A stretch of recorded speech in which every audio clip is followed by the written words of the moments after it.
현대인들, 우리는 수많은 소리 속에 살고 있습니다. 날마다 사건 사고가 일어나고 그 소식을 듣게 됩니다.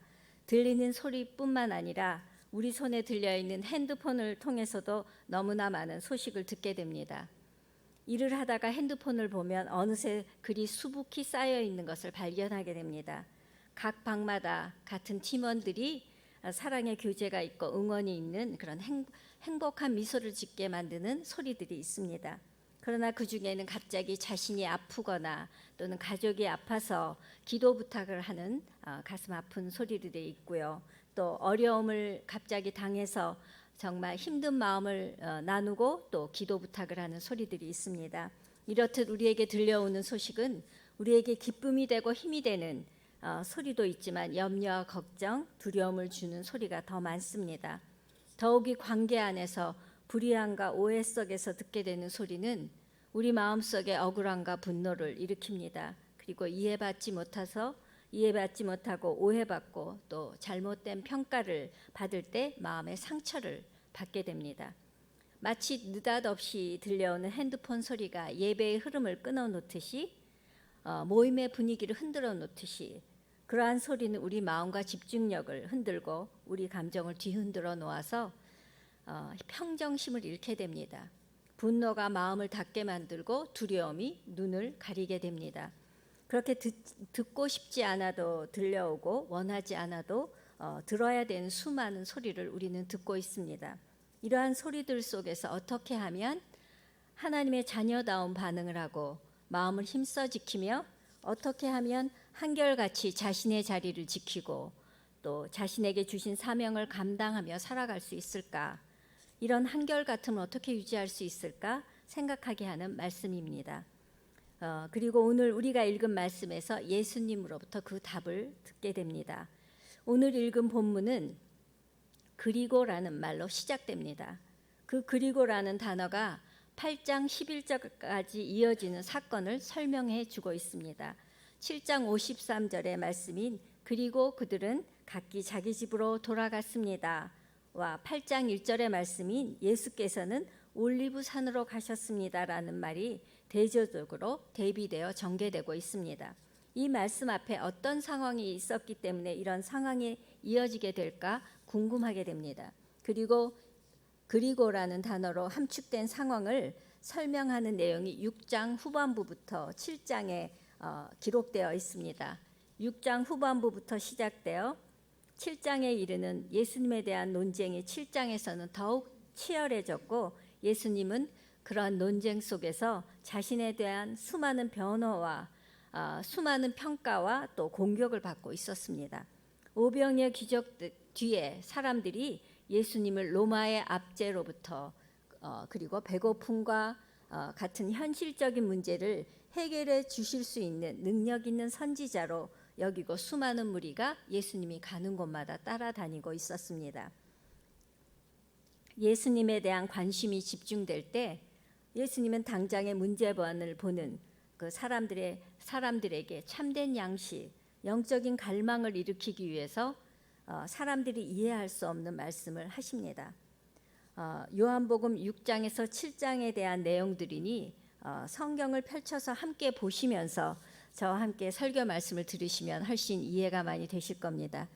6장 53절 55절에 보면 누구든지 내 살을 먹고 내 피를 마시는 사람은 영생이 있고 내가 마지막 날에 살게 될 것이다. 내 살을 먹고 내 피를 마시는 자는 내 안에 거하고 나도 그 안에 거하나니 살아계신 아버지께서 나를 보내심에 내가 아버지로 인하여 사는 것 같이 나를 먹는 그 사람도 나로 인하여 살리라. 이런 예수님의 말씀은 유대인들뿐만 아니라 그의 제자들 사이에서도 논쟁이 일어나고 반발이 일어났습니다.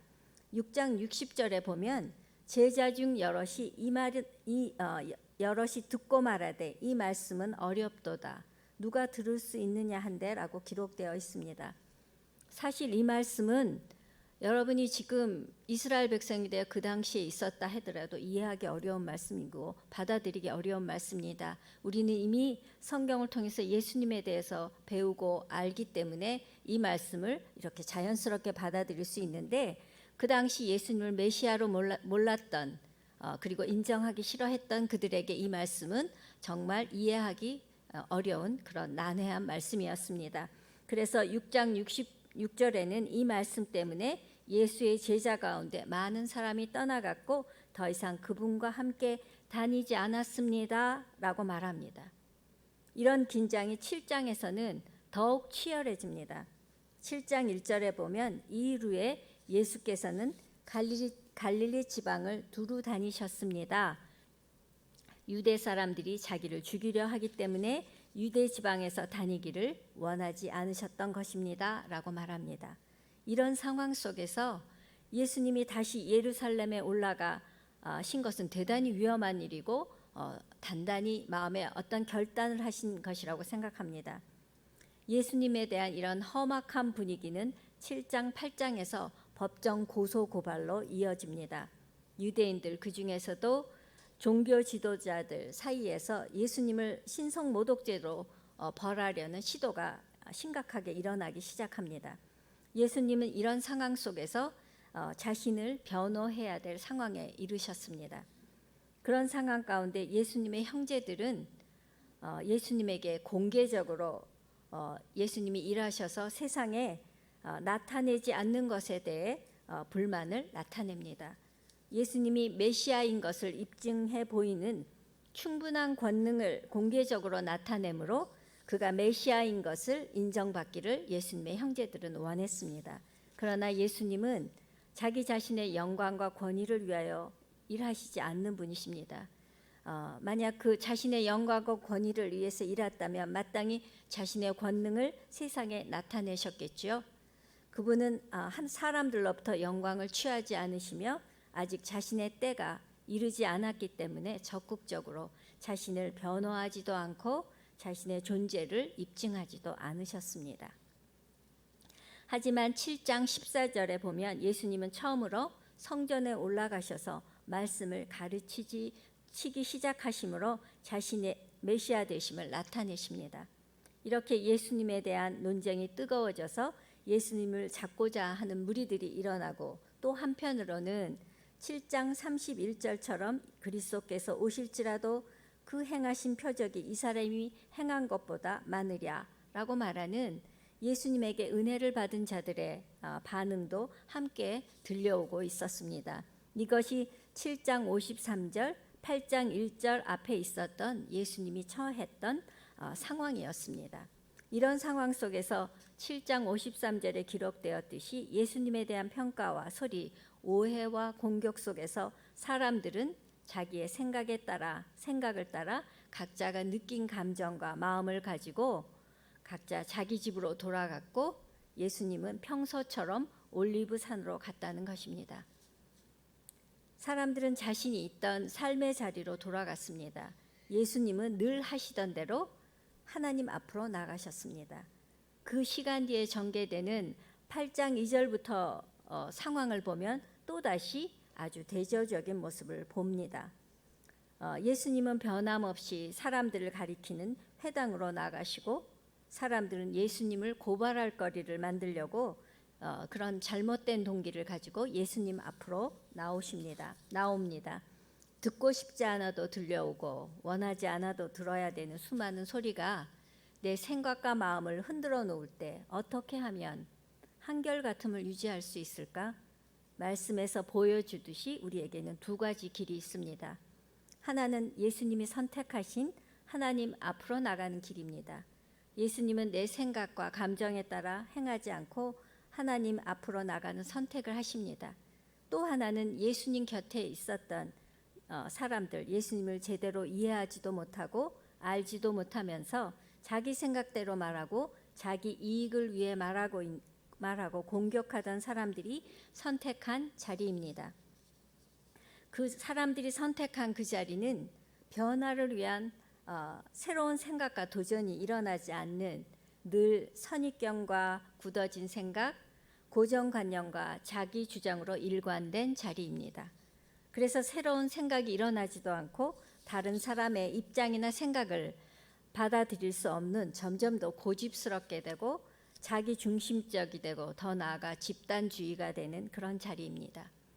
내가 어떤 자리를 향해 나가느냐, 내가 있었던 자리가 또 내가 머물렀던 자리가 어떤 자리인가에 따라 그 뒤에 내가 어떤 삶을 살게 되고 그로 인하여 어떤 열매를 맺게 되느냐 우리에게 보여주고 또 생각하게 하며 도전을 주는 말씀입니다. 여러분은 느닷없이 들려오는 또 내 마음을 흔들어 놓는 소리를 듣게 될 때 그 소리가 기쁨을 주고 힘을 주며 소망을 주는 소리가 아니라 염려와 두려움 또 더 나아가 오해로 인하여 설명해봤자 변명밖에 되지 않는 상황에 내가 처한 것을 알게 되었을 때 그래서 마음의 깊은 상처를 받게 되고 마음의 중심을 잃을 정도로 받아들이기 힘든 상황에 빠지고 소리를 듣게 될 때 여러분은 어떤 선택을 어떤 자리로 나가는 선택을 할까요? 내 마음의 평정심을 흔드는 소리를 듣게 될 때 여러분은 그 상황을 어떻게 극복하려고 할까요? 함께 생각해 봤으면 좋겠습니다. 사람에 따라 참 다른 선택을 합니다. 관계 중심적인 사람은 내 하소연을 들어줄 사람을 찾아가 이야기합니다. 그리고 막 사람을 상대로 내 마음을 풀어놓고 이해받고 공감받기를 원합니다. 특별히 사랑을 충분히 받아보지 못한 사람은 그 결핍 때문에 또 다른 사람을 찾아가 위로받고 이해받고 지지받고 싶어합니다. 주변에 보면 한 공동체에 지속적으로 있지 못하고 조금이라도 마음이 불편해지면 또 다른 공동체로 가는 사람을 우리는 볼 수 있습니다. 그리고 또 어떤 사람은 이런 힘든 상황을 회피하려고 이를테면 게임이나 또는 도박과 같은 것을 하면서 현실을 잊어버리고 먹는 것을 또는 위안으로 삼고 또 술 같은 것도 먹고 마약 같은 것도 하죠. 또 여자들은 쇼핑 중독에 빠지기도 합니다. 잠시 이런 것들은 잠시 현실을 잊게는 만듭니다. 잠시 위안과 기쁨을 주는 것들이기도 합니다. 하지만 이런 상황을 겪게 되었을 때 현실과 직면하지 않고 건강하게 극복하지 못하면 또 감정들을 그래서 잘 처리하지 못하면 극복할 힘을 잃게 되고 우울증과 같은 마음의 병을 얻게 됩니다. 교회 안에 한 자매는 교사로서 성실하게 아주 열정적으로 하나님이 주신 사명이라고 그 교사의 직분을 잘 감당합니다. 했던 사람입니다. 어느 날 자신의 학생이 학생폭력위원회죠. 그래 연루되는 사건을 겪게 됩니다. 그 사건을 처리하는 과정에서 너무나 힘든 시간을 보내게 되었습니다. 학생의 모습도 또 그것을 해결하려고 하는 학부형의 그 태도 그리고 학교의 입장 이런 복잡한 속에서 너무 힘든 시간을 보내게 되었습니다. 그 시간을 겪고 난 뒤에 그동안 자신이 교사로서 삶이 무의미해졌습니다. 그리고 다시 학생 앞에 선다는 것이 너무 힘이 들었고 심지어 교실 문을 열고 다시 학생들 앞으로 나갈 때 등에서 땀이 쭉 날 정도로 심각하게 어려움을 겪게 되었습니다.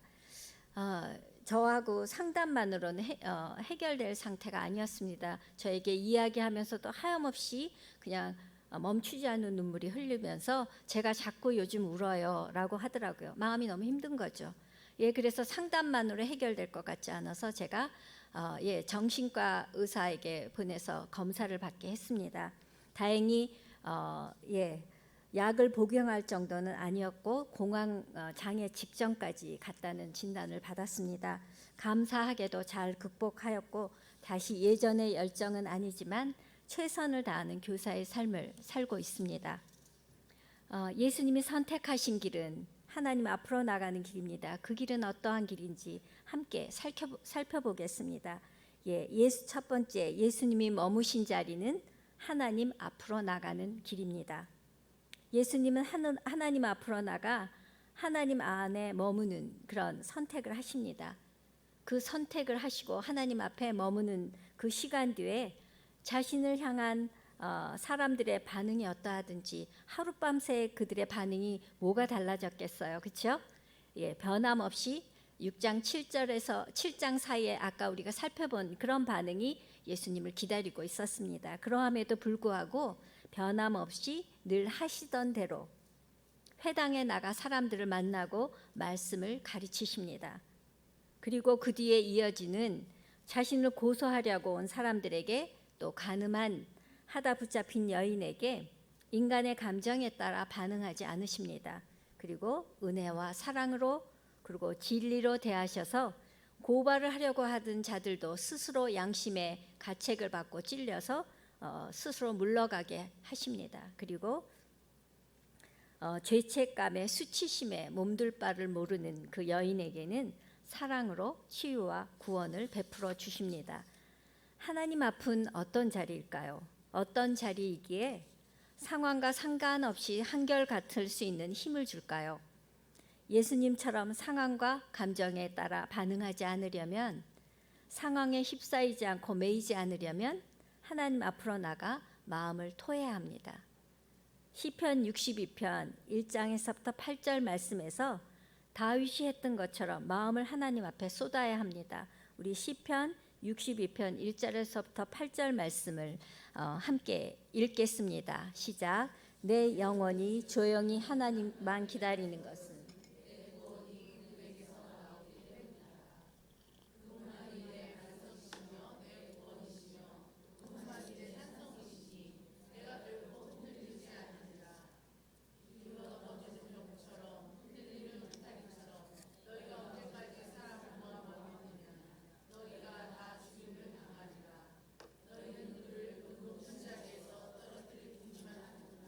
너희가 거짓말하기를 좋아하고 입으로는 축복이지만 속으로는 저주하고 있다. 내 영혼아 조용히 하나님만 바라라. 내 소망이 그분에게서 나오는구나. 그분만이 내 산성이시니 내가 흔들리지 않으리라. 내 구원과 명예가 하나님께 달려있다. 그분은 든든한 반석이시며 피난처시다. 오 백성들아 언제든지 그분을 의지하라. 너희 마음을 그분께 쏟아라. 하나님이 우리의 피난처시다. 아멘. 이 말씀에서 보면 우리는 이미 넘어지는, 기울어지는, 그리고 넘어지는 벽과 울타리 같은 존재라는 겁니다. 흔들리는 존재라는 겁니다. 기울어 있는 벽과 또 흔들리는 울타리는 조금만 힘을 가하면 그리고 흔들어 주면 금방 넘어지고 무너집니다. 우리가 그런 존재라는 겁니다. 그런데 사단은 그런 우리에게 여러 가지 삶의 정황을 통해서 아까 말씀드린 수많은 소리를 통해서 사람들의 반응을 통해서 우리를 계속적으로 흔듭니다.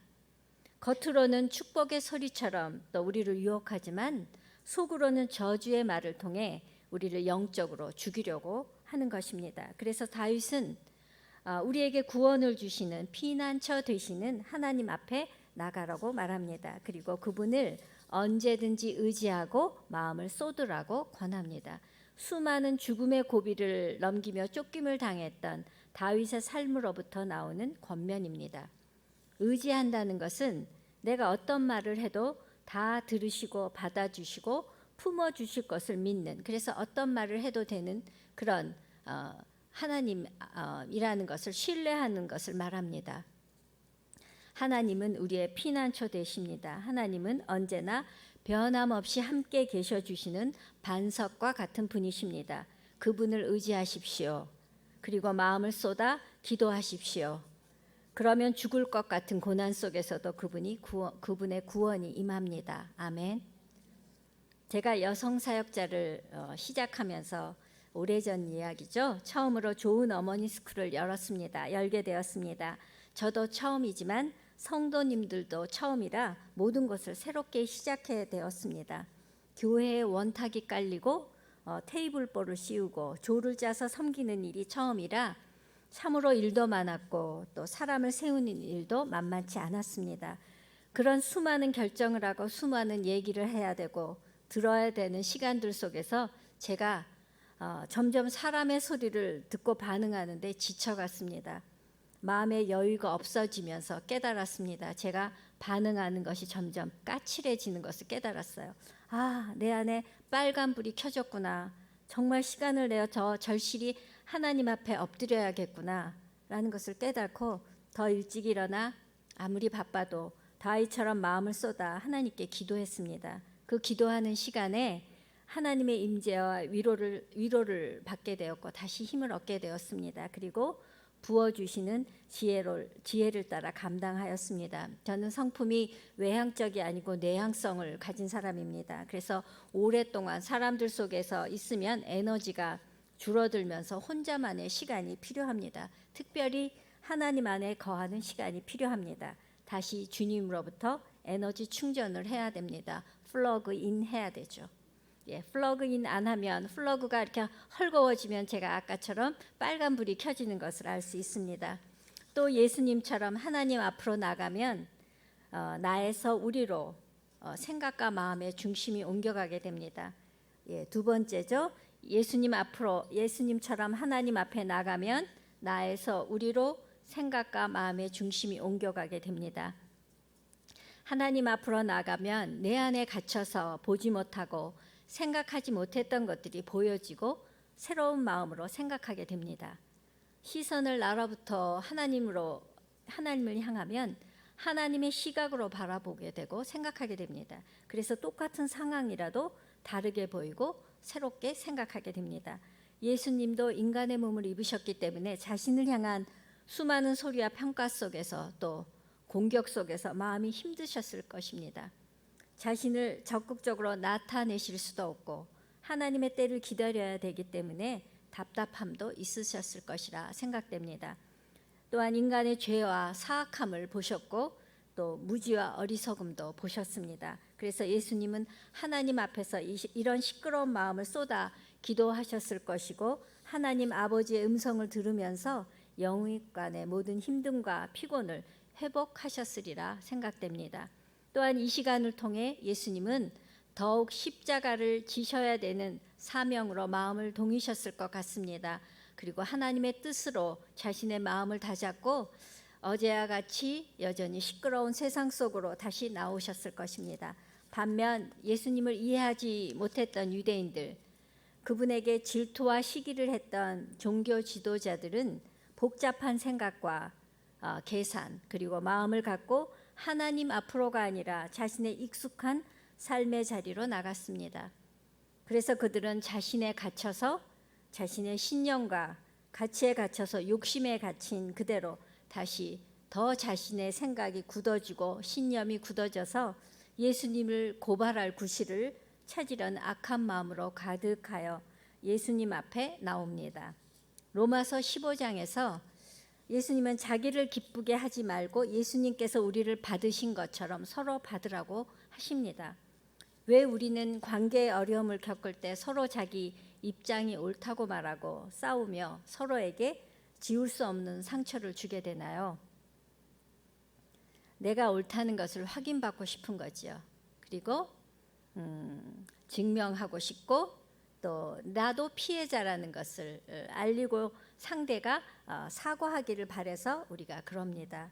하지만 예수님은 우리에게 하나님의 사랑으로 믿음이 자라고 강해진 자들은 마땅히 연약한 사람들의 약함을 감싸주고 자기가 기뻐하는 대로 하지 않고 이웃을 기쁘게 해야 되고 선을 이루고 덕을 세워야 한다고 말씀하십니다.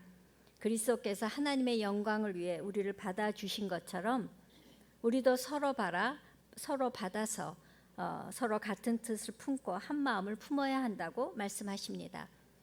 하나님 앞에 나가지 않으면 나에 갇혀서 이웃을 생각할 수 없고 더욱이 한 마음과 한 뜻은 이룰 수 없습니다.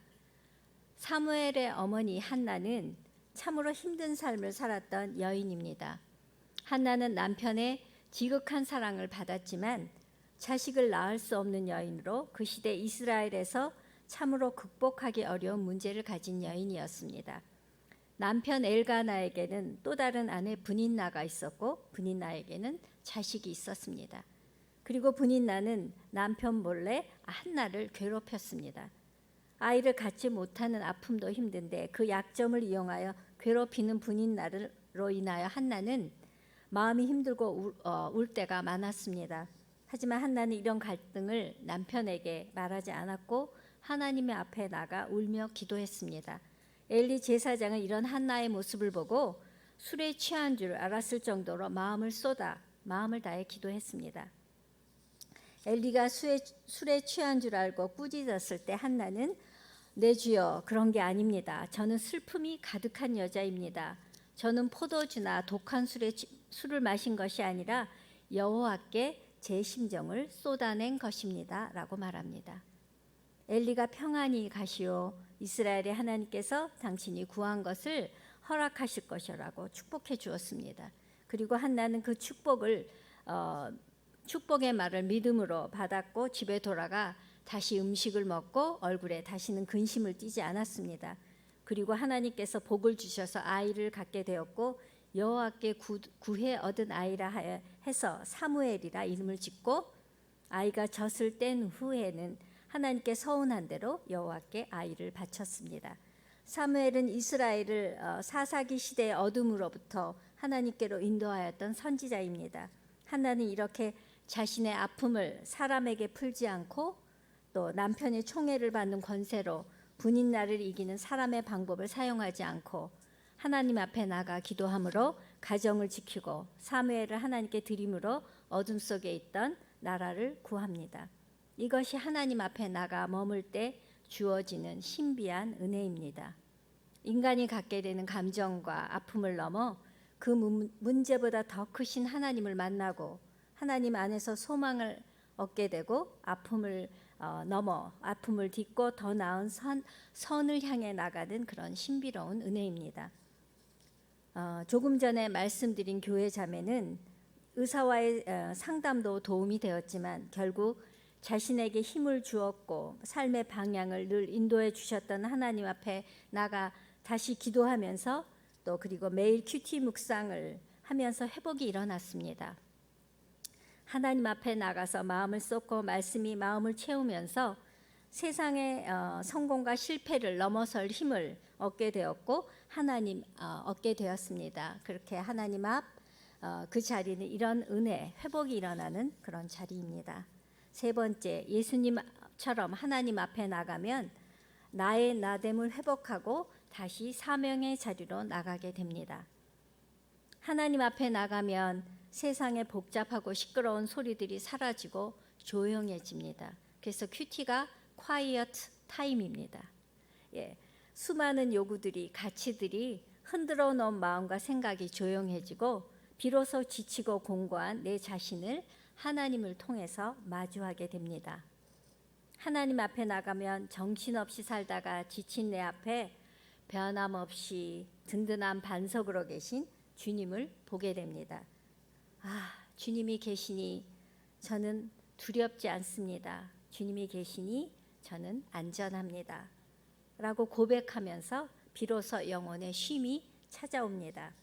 그래서 너무나 거대한 세상의 파도 속에서 한없이 작아지고 의기소침해진 마음이 다시 주님을 보면서 힘이 나고 소망이 생깁니다. 하나님 앞에 나가면 하나님이 나에게 어떤 존재이신지를 알게 됩니다. 그리고 하나님 앞에 나가면 내가 누구인지를 다시 하나님을 통해 인식하게 됩니다. 그래서 나의 나됨을 회복하게 됩니다. 그래서 다시 힘을 내어 분명한 사명을 가지고 내가 있어야 할 자리로 또 나가 어제보다 더 나은 오늘을 살아내게 합니다. 이스라엘이 가장 암흑 속에 있을 때 엘리야는 그 암흑과 전면으로 싸우며 하나님의 말씀을 전하고 바알 선지자들로부터 나라를 영적으로 지켰던 예언자이고 선지자였습니다. 엘리야가 그 유명한 갈멜산에서 바알 선지자 450명과 하나님과 바알 중 누가 참된 신인가를 증명하는 영적 전투를 치렀습니다. 그 전투를 아주 멋지게 치르고 난 뒤 이세벨의 말 한마디에 혼비백산하여 도망을 치고 로뎀 나무 밑에 드러누워 죽기를 기도했습니다. 이것으로 충분하니 제 목숨을 가져가십시오라고 엘리야가 기도합니다. 이렇게 인간은 취약하고 연약한 존재입니다. 엘리야가 누구입니까? 그 강하고 강했던 이세벨도 엘리야가 늘 신경 쓰이는 존재고 두려운 존재였습니다. 또 이스라엘 사람들에게도 하나님의 말씀을 전해주는 그 어둠 속에 있었던 그런 예언자였습니다. 그런 사람도 두려움이 눈을 가리니까, 그리고 영적으로 큰 전투를 치르면서 너무나 그런 힘든 전투를 치르고 지치게 되니까 이세벨의 한마디에 죽음을 생각할 만큼 무너져서 한달음에 도망을 가게 됩니다. 하나님은 이런 엘리야를 꾸짖지 않으시고 그에게 천사를 보내셔서 빵과 물을 먹이십니다. 그리고 기운을 차리게 만드십니다. 그리고 호렙산으로 인도하셔서 그에게 새로운 사명을 주십니다. 세미한 하나님의 음성을 통해 하사엘을 아람 왕으로 기름 부어 세우게 하시고, 또 엘리야의 뒤를 이어 예언자로 활동하는 엘리사를 세우게 하십니다. 우리 안에는 늘 생각과 마음을 흔드는 그런 수많은 소리가 있고, 우리의 선택과 반응을 기다리는 상황과 문제들이 있습니다. 그 상황과 소리에 어떻게 반응하는가는 전적으로 우리 몫입니다. 우리가 어떤 선택을 하느냐에 따라 다른 열매를 맺게 됩니다. 그 열매가 하나님께 영광을 올려드릴 수도 있고, 또 그 열매가 하나님의 영광을 가릴 수도 있습니다. 성경은 우리에게 믿음의 사람들을 통해 길을 가르쳐 줍니다. 믿음의 사람들처럼 하나님께 영광을 올려드리는 삶, 열매 맺어서 선한 영향력을 흘려보내는 삶으로 인도해 줍니다.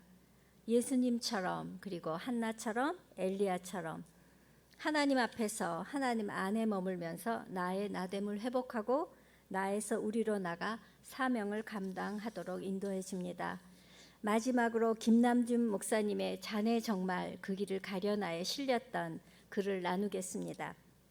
김남준 목사님은 이 예화를 통해 우리에게 하나님의 은혜는 내가 가진 것 모든 것과 비교할 수 없는 최고의 것이며, 이 은혜를 유지하는 자가 행복한 자라는 것을 가르쳐 주려고 합니다. 우리는 모두 은혜 받기를 원합니다. 그러나 그것보다 더 중요한 것은 받은 은혜를 유지하는 것입니다. 나눌 이야기는 수십 년 동안 수십 개의 언어로 번역되어 성경 연구에 사용되고 있는 베델 성서 연구 교재를 저술한 수위감 목사님에 대한 이야기입니다. 수위감 목사님은 어떤 교회 청빙을 받아 교육 목사로 가게 되었습니다. 그 교회에서 그분의 명성에 걸맞게 푸른 풀밭 위에 아름다운 화강암으로 저택을 지어주었습니다. 그러나 수위감 목사님은 일주일이 지나서 건축업자를 불러 집 앞 담장에 바짝 붙여서 낡은 판자와 허름한 함석을 이용해 창고를 하나 만들어 달라고 부탁했습니다. 목사님은 일치기 양치기로서 예수님을 믿게 된 사람입니다. 그래서 그분은 고달픈 하루 양치기로서 고달픈 하루 일과를 마치고 건처 더미 위에 이렇게 드러누워 뚫어진 함석 지붕 사이로 보이는 그 빛나는 별을 보고, 또 별을 보면서 하나님을 찬송하고, 또 하나님의 기도하면서 하나님과 깊은 영적 교제를 누렸던 신앙의 추억을 가진 그런 분이었습니다. 갑자기 넓은 주택에서 여유로운 생활을 하면서 예전과 같은 하나님과의 친밀한 교제로부터 멀어지는 것 같은 느낌을 받았습니다. 그는 자기가 유명한 사람이 된 것처럼 느껴지고 또 부유하게 산다고 느낄 적마다 그 창고에 들어가 엎드려 기도했습니다. 지난날 하나님께서 어떻게 자기를 여기까지 인도하셨는지 되새기며 주님 앞에 참된 일꾼으로 살기로 다시 다짐하곤 했습니다. 하나님 앞 바로 그 자리는 하나님의 신비로운 은혜가 임하는 자리입니다. 그리고 주신 은혜를 기억하는 자리이고, 그래서 주신 은혜를 유지하게 하는 자리입니다.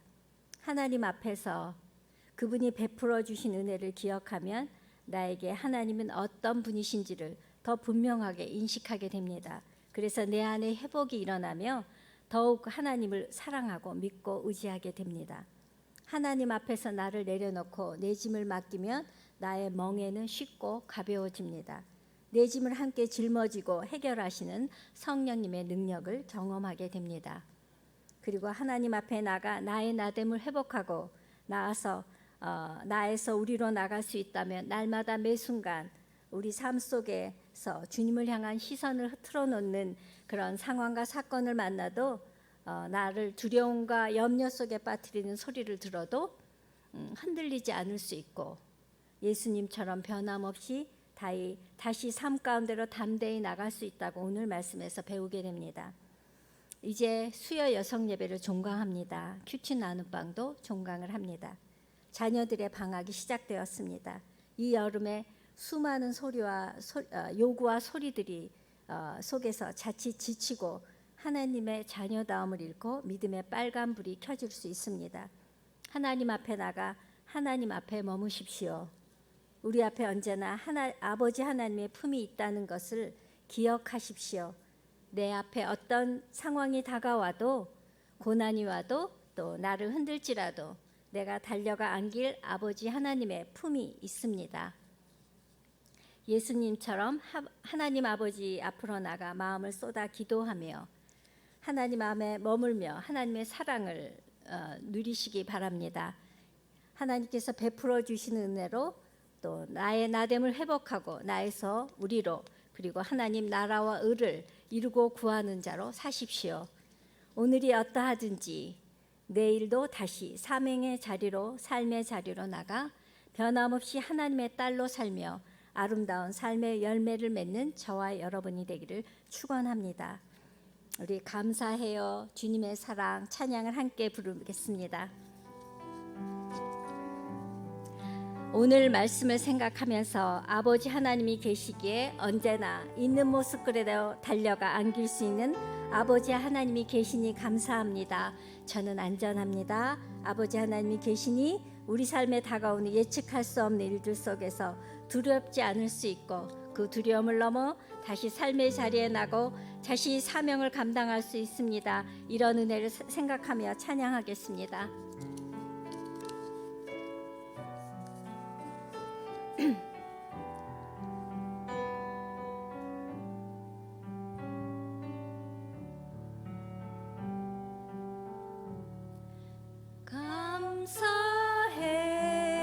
감사해요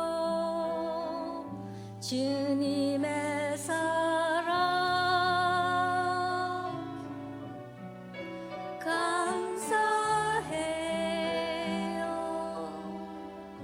주님의 은혜 아멘. 목소리 높여 주님을 영원히 찬양해요. 나의 전부이신 나의 주님 감사해요.